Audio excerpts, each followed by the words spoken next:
Is the Bergara B-14R your next open class rifle? Let's find out.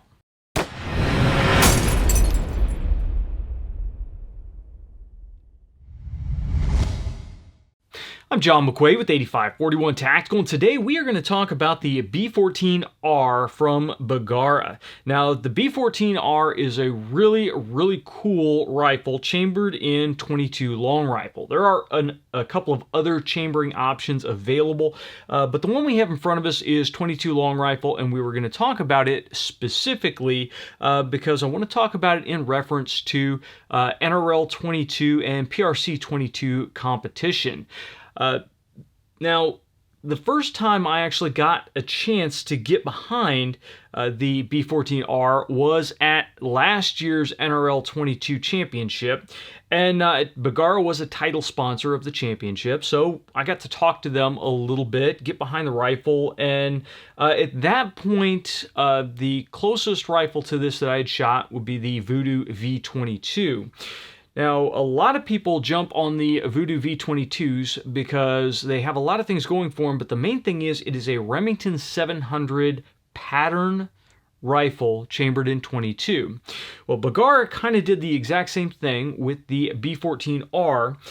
This is a Remington 700 pattern rifle, and what that means is if I took the action screws out of this, remove this action, this barreled action, I can drop it into any Remington 700 chassis or stock that is designed for the Remington 700.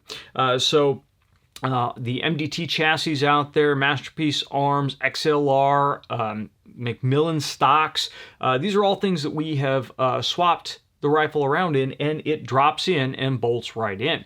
The other huge advantage is it utilizes a Remington 700 style trigger.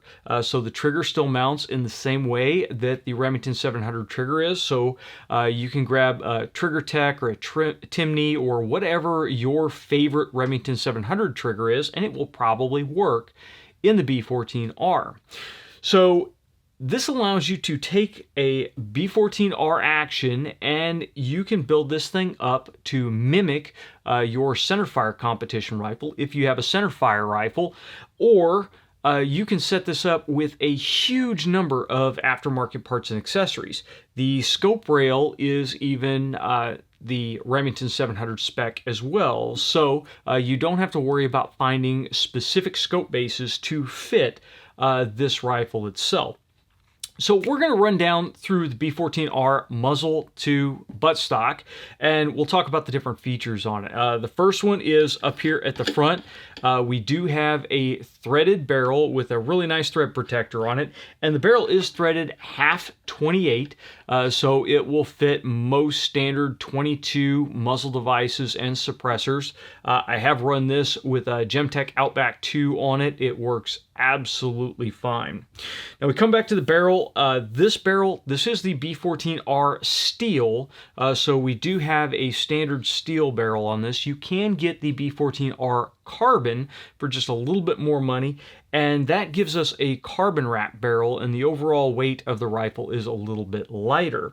Now this is a number 6 taper barrel. Now that varies from manufacturer to manufacturer, but it's about a Sendero barrel, so it will fit in a lot of stocks out there that are designed for that Sendero taper, so you don't have to worry about having a really big hogged out stock if you want to switch this into another stock. But it also gives you a lighter weight package overall. This is one thing where I wish Bergara would lean a little bit more towards the competition side of things. I would love to see a straight taper or a full bowl barrel on this rifle just to add a little bit more weight out front. If I put it where I normally would balance on a barricade, you can see it's still tail heavy. So I would like to have a little bit more weight out front. So the carbon version does lighten that up a little bit. I would actually prefer to have a heavier weight barrel. Now, while this is an 18-inch barrel, you have to be very careful on this because it doesn't measure out the way you would normally measure a centerfire barrel. So when we talk about barrel length, we are always talking about muzzle to breech face, actually where that face of that bolt ends up. So On a centerfire rifle, we have locking lugs on the front of the bolt, so the bolt goes forward of the ejection port and locks up, which pushes that breech face a little bit deeper into the action. Now, different actions have different points on where you would actually measure that. The safest way is to stick a dowel rod in, measure where the dowel rod is, and then measure end to end if you want to actually get the legal definition of the barrel length on it. However, a lot of us will just measure from recoil lug, or we'll measure from the pressure relief hole in the side of a Remington 700 action to get a good idea. You can't really do that with the B-14R because of the way the bolt is designed with rear locking lugs, or I'm sorry, mid locking lugs on it. The breech face actually extends a little bit farther back on the receiver. So your breech face is actually like back in here. So you've got more than an inch of barrel inside the receiver. So that really makes this barrel closer to what a 16-inch barrel would be. And this really only comes into concern when you are going with a chassis with a really long forend. This will very soon be going into a MDT ACC chassis. And when we drop it into the ACC chassis, the chassis will extend just a hair past the muzzle if I'm measuring this right. So it shouldn't really be that big of a deal, but we may get a little fouling buildup on the end of the chassis.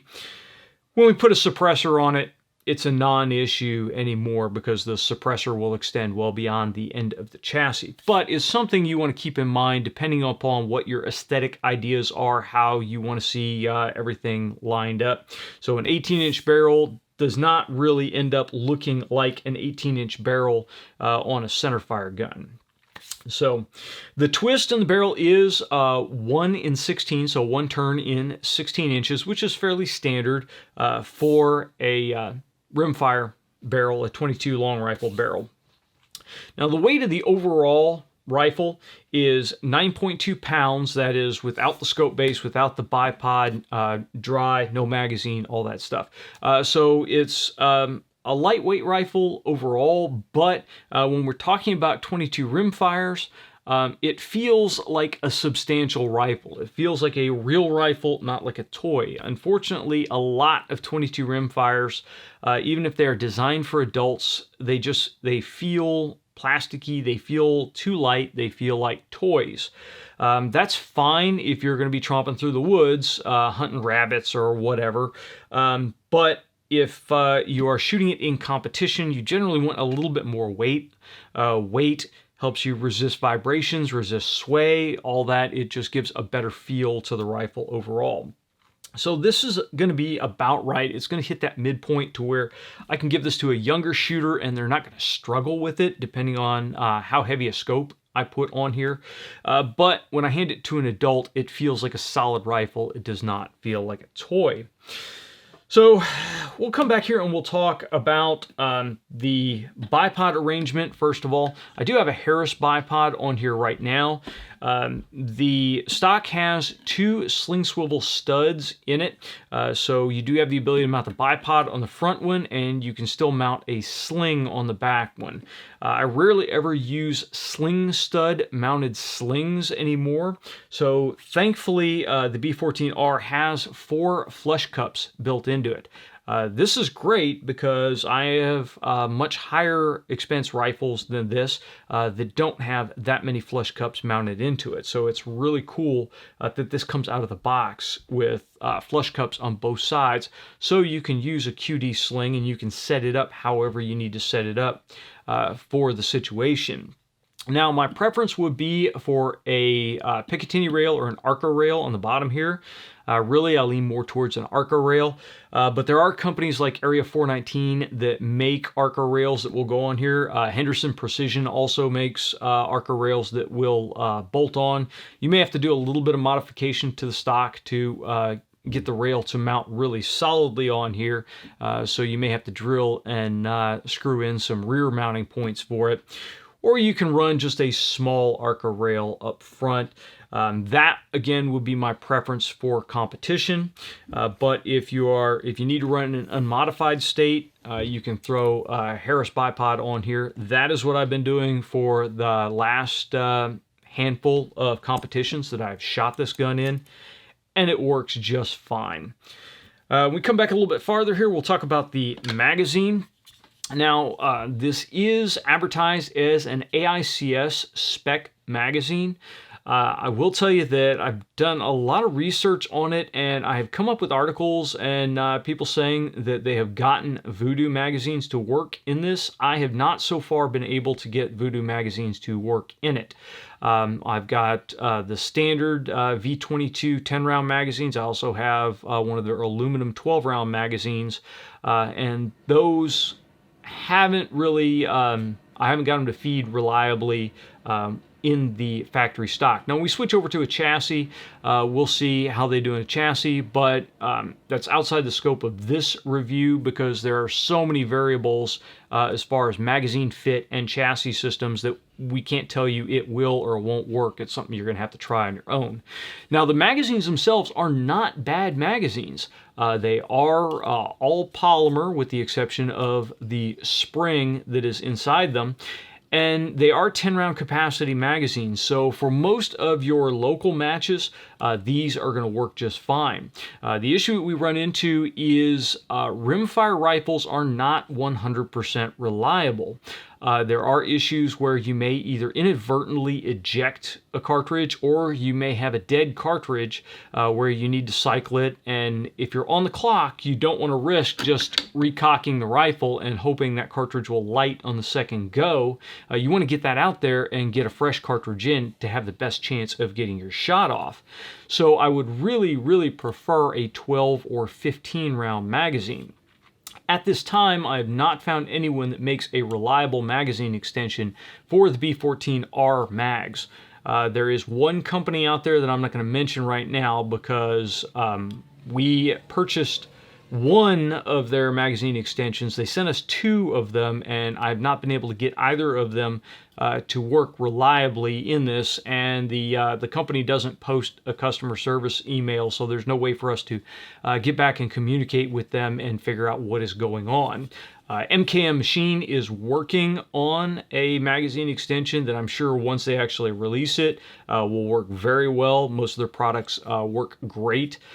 So I'm anxiously awaiting that, but they have not released them at this point. So I would like to see at least a +2, preferably a +5, but when you are extending magazines, when you start getting into higher capacity extensions, you can run into reliability issues.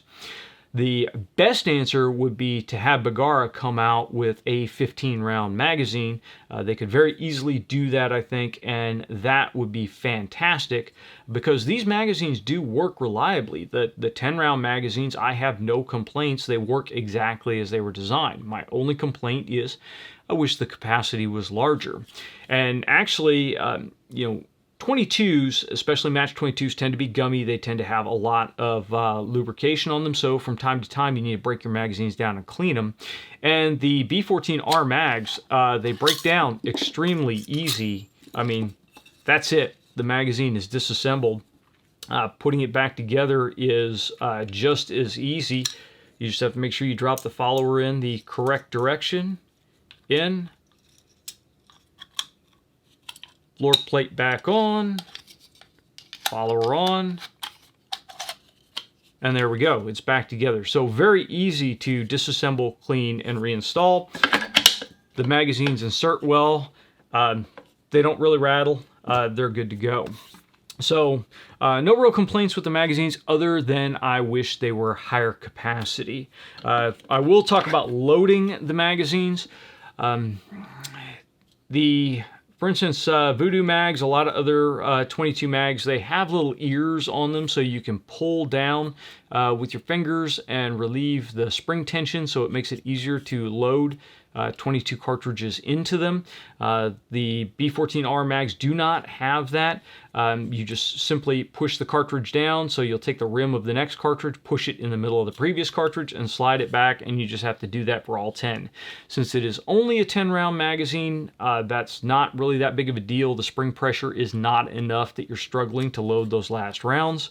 The added advantage is the magazine is then all enclosed, so you don't have to worry about garbage blowing into the open sides of your magazine. That can be a concern if you are running magazines that have open sides in really dusty, windy, nasty conditions.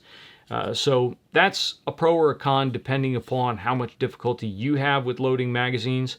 I will occasionally fumble a greased 22 cartridge when I'm trying to get in the last one or two, but it really hasn't been that big of a deal. So as we come back here to the rear, we have a trigger guard on here. This is an alloy trigger guard.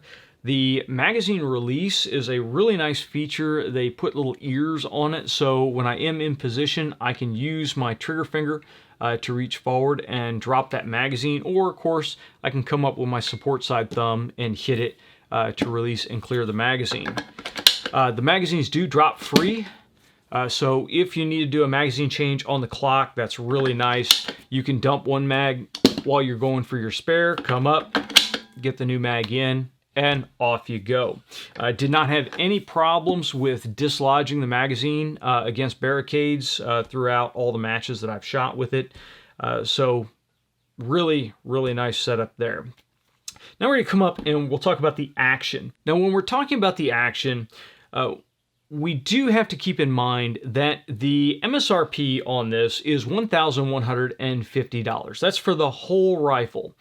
When we start comparing it to the other custom actions that are out there, there's a significant price increase to those. To get this value, you do have to give up a little bit. And the biggest thing that I found that you give up is how smooth the operation of the action actually is. Now, the biggest thing that jumps out at me, and this is really not that big of an issue, it just jumps out at me, is when you go to open the bolt in the cocked position and you lift the bolt handle, you hit this stop and the bolt jumps backwards and you think it's released, but it's not. You have another click to come up before the bolt releases. Now this is about a 90-degree throw bolt, so you do have a very similar bolt lift to what you would find in a Remington 700 or a full-size Bergara B-14. But that little hitch there just kind of, it's a little bit weird to me. And you notice it when you are unloading at the end of a stage. You notice it when you are dry functioning the rifle. Now, if you go ahead and fire, that little hitch isn't there anymore. And as we worked with the rifle, the bolt has smoothed out significantly on that lift. So as long as you've actually fired the rifle, that little catch on the midway is not there. It's only there when the striker is in a cocked position. So if you are handling one of these guns in the gun store, you're handling one of them on the line, keep that in mind. That little two-stage catch is not there after you've pulled the trigger. The actual operation of the rifle, when you are shooting it, when you're shooting it fast, when you're shooting it on the clock, for me is smooth. It's not really an issue to worry about. Now the B-14R is what is commonly referred to as a controlled round feed. And this is a great thing for a competition rifle where you may be jostling it around. So what a controlled round feed means is that as you push the bolt forward, as soon as the bolt makes contact with the cartridge in the magazine, as the bolt continues to go forward, the cartridge rides up that bolt face, and we have a ramp here basically on the follower, and as the tip of the bullet engages the feed ramp in the barrel and goes up, the cartridge base slides up between the extractor and it grips it on the bolt face. So when I pull out our bolt here and you actually look at it, there are two claws, one on either side. So as the cartridge slides up the breech face, those claws grab the rim. And if you slide the bolt partially forward and you strip a cartridge out of the magazine and engage it, and then you bring back the bolt just a little bit, it pulls the cartridge back as well. So it retains the cartridge on the tip of the bolt. So it makes it very difficult for the cartridge just to fall out of the rifle. Now, if you bring it back too far, you hit the ejector and then you pop the live cartridge out. So really the only problems that I've run into with the B-14R is a situation where I have to change position and I bring the bolt back, but for some reason the bolt gets jarred far enough forward to pick up a cartridge, and then you come back again, then you kick that cartridge out. It's not a huge issue because on other rifles that are not controlled round feed, if you push it far enough forward like that, it's going to pop a cartridge out of the magazine anyway, and then that cartridge is going to fall out or flop around or whatever. So the controlled round feed actually gives you more of a likelihood of retaining control of that cartridge and getting it into the chamber when you drive the bolt forward. As I said, as these break in, the bolt gets really slick on them, so it makes it easy for the bolt to move and to dislodge it when you change orientation of the rifle. So when you're changing positions, you kind of want to keep that muzzle a little bit more oriented up and avoid bumping the bolt handle forward. Now the last issue that I ran into with the B-14R is when the gun gets significantly dirty, then you can lose that positive ejection of the cartridges. We do have a mechanical ejector in here, so when you bring the bolt back, you thump that mechanical ejector and that pushes the cartridge out of the extractors. And if you get a lot of lube built up in here, it can slow that down, and then instead of the cartridge kicking free, it just kind of dribbles out, and then you can catch it when you run the bolt forward again. I did have a couple of malfunctions like that, but once I cleaned the rifle, it was a non-issue after that. So if you go through and you clean this after every couple of range sessions, then you should be good to go. You shouldn't have any issues with malfunctions of that type. Now, the B-14R does have some features that you find on the higher dollar actions. The big one being there is a side bolt release and side bolt stop on it. So on the left-hand side, we've got the button to release the bolt and remove it. So that is nice because that bolt stop bears on the back of the bolt. It's fairly sturdy, so you shouldn't worry about it failing in competition, especially with some of the lighter weight, less robust 22 rifles. Things like bolt stops are things that are easy to break when you're really banging these guns around. I haven't had any problems with the B-14R yet. Now, it does use a regular pin-through design, and we do see on centerfire rifles those designs can fail from time to time. I don't think I have seen a B-14R bolt stop fail yet, though, in competition. So time will tell to see if that's one of those where eventually it will break out. But one advantage is if you are using it in the stock configuration, and I have the cheek piece raised up here where it was when we had the forge mounted on here, even if it does fail, the bolt will only come back so far and then it will hit the cheek piece, and then you know, okay, whoops. So if you do have a bolt stop fail, then you have a workaround to try to get through the rest of the match. But again, I haven't seen that happen. Now, I will tell you one thing that that does bug me a little bit. The bolt handle on here keeps backing off. I need to completely clean it and Loctite it in here. But that is a huge benefit. If you want to change out bolt handles, then you can do so. But it is just screwed in to the side of the bolt body.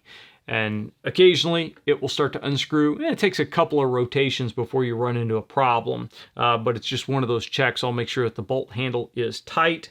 It was snug after the last match, but handling it, getting things set up to do the video here, as you saw when I pulled the bolt out, it looped, so it does occasionally back out.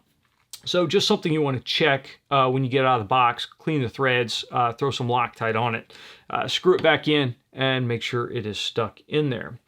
The safety operates just like you would find on a Remington 700 or on the larger centerfire Bergara rifles, so no problem at all there. Now, we'll come up to the scope base. We talked a little bit about this. It is a Remington 700 pattern, so that front bridge is higher than the rear bridge. So you'll want to stick with either Bergara scope base that we have up here or a Remington 700 short action scope base, and that should get you set up. Now, we have an MDT Remington 700 short action scope base that I'm going to be putting on here to check fitment, but the front edge of the ejection port should be in the correct location for Remington 700. So if you have a lugged scope base, I'm hoping that it will fit. The Bergara scope base, this is the same scope base for their centerfire rifles, and it screws right on here, mounts with no problem at all. This is a 20-minute base. It is 6/48 screws, so you have 4 screws. They are 6-48 thread pitch. So again, it is a Remington 700 pattern setup. The Bergara scope base, I will say, is a very nice piece. Haven't had any problems with it at all, but the one thing that you will want to be aware of is they have this Bergara logo right in the middle, so it's not a true Picatinny spec. It's not a true 1913 spec, which means if you have like a spur mount or any other one-piece mount that has recoil lugs or cross bolts in the middle, this base may interfere with it. So you may want to go with a standard 1913 spec base if that is the case. If you're running standard rings like we did with the Bushnell Forge, no problem at all there because the center just really isn't an issue. Now, we'll talk about the rear of the stock here real quick and the adjustments on it. We have a toolless adjustable comb, which is great. So when you're dialing in your cheek position behind the scope, you just have this knob on the side. You just loosen it. The cheek piece will now slide up and down to wherever you want. You lock it back down and you're good to go. This is really nice because when you go to clean the rifle, then you can just pull the cheek piece out, pull your bolt out, and of course you have a straight shot through the bore. So it makes cleaning it really nice and easy. Now, one tip for you guys is to get some O-rings and slide them on these little legs, and then get your cheek piece position set up to wherever you want it by pushing down, and that will roll those O-rings up the legs to wherever they stop. Once those O-rings stop on the legs, now you have stops set in place for your cheek piece. So the next time you need to clean the rifle, you pull the cheek piece out, you clean it, your O-rings will be set at the position they were pushed to on the cheek piece. You should be able to just lightly drop it back in and it will stop on those O-rings, and you tighten it down. You don't have to worry about resetting your cheek piece. So that's just a little quick tip for you that I always like to use when I have legs on the cheek piece and a non-stop adjustable or an infinitely adjustable cheek piece like we have here. Didn't have any issues with it loosening up since they use this flat bar type thumb screw. You can get a good deal of torque on it, and it hasn't loosened up on me at all. When we come back here to the buttstock, you do have a spacer adjustable length of pull, and it utilizes these little plastic spacers. You get 3 of them. And it's kind of a cool setup because you just loosen the screws in the back enough, and you'll notice that we've got a hook here and an opening here, so you can just swing the guy out, pull it out, and then compact it and tighten the screws back in. So it's a little bit easier than backing the screws all the way out, taking it off, taking the thing out, putting the screws back in. Oh, you know, that's not the length that we want, and then having to repeat the process. So you can get a fairly good adjustment on the length of pull here.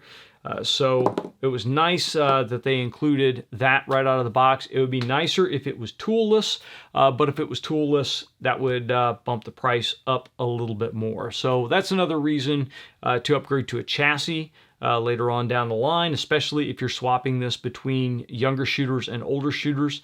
Then the ability to toollessly adjust the butt pad is nice, but definitely not needed. I only had to pull one spacer to get this dialed in for my body size, and then it was gas on after that. The recoil pad that we have on here is a nice squishy recoil pad. It is a 22, so there's pretty much no recoil on this rifle at all. But that squishy butt pad is nice. It's got a nice texture on the back, so it does stick in your shoulder fairly well. So it's just a nice little comfort deal. I suspect that the reason for that is this is the same stock with the mini chassis inside of it that they use for the centerfire rifle. So if you had this on a 308 or one of the larger caliber rifles, then that squishy butt pad is a nice thing to have. So that really is the overall specs and features on the B-14R. Now, when we go through and we talk about performance on this, that is really where this rifle surprised me. Again, we are talking about a significant cost savings over a lot of the custom rifles that are out there, but the performance of this rifle was really on par. I tested it with center racks, with a variety of different SK ammunition, and it really shot everything absolutely fantastically. So I was really surprised. Now, SK is probably what I shot the most through here. And with SK ammunition, we were grouping under half-minute angle occasionally, but we hovered right in that, just a little bit over, just a little bit under half-minute angle. So at 50 yards, we're dropping quarter-inch groups for 5 shots with no problem at all. When we ran it out to 100 yards, we were still keeping right around that half-minute angle, so about half-inch groups at 100 yards. Now, those of you that have shot 22s at 100 yards know keeping very tight group sizes is really tricky at 100 because wind actually does affect a 22 at 100 yards. So when we're shooting on an open air 100-yard range, not an enclosed test tunnel, then we do have to be very cognizant of wind effects on the rounds. So we didn't do a ton of grouping tests at 100 yards, but we did do a lot at 50 yards. And at 50 yards, one whole ragged groups was pretty much the norm with all of the ammunition we tested. We did go through and chronograph a variety of different ammunition. Didn't find anything out of the ordinary on the chronograph numbers. It was very consistent across all of them.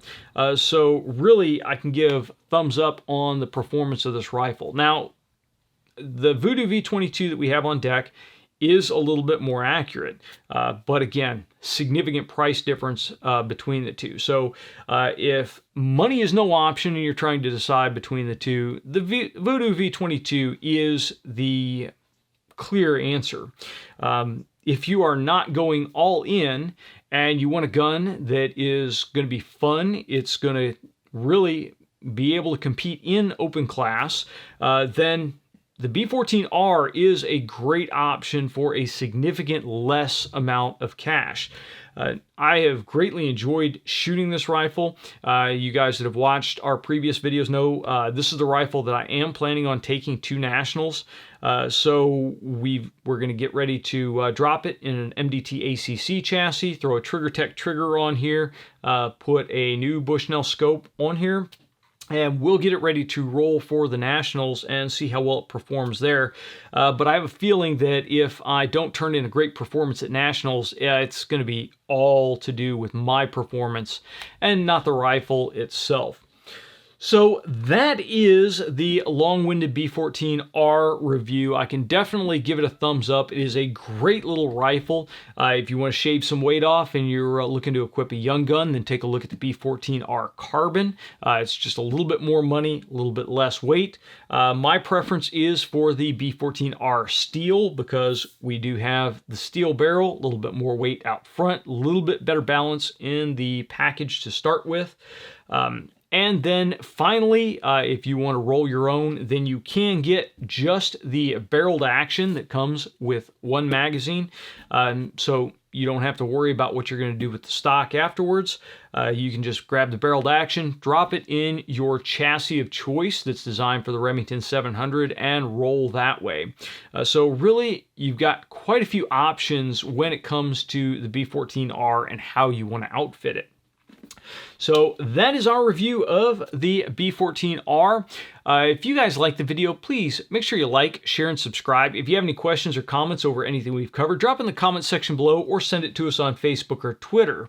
If you guys want to know how to support the content that you know and love, please check us out over on Patreon. And finally, I do want to thank Bergara for sending the B-14R out to us to review. Now, at the end of the review period, I did decide that I wanted to keep this, so I did go ahead and purchase it.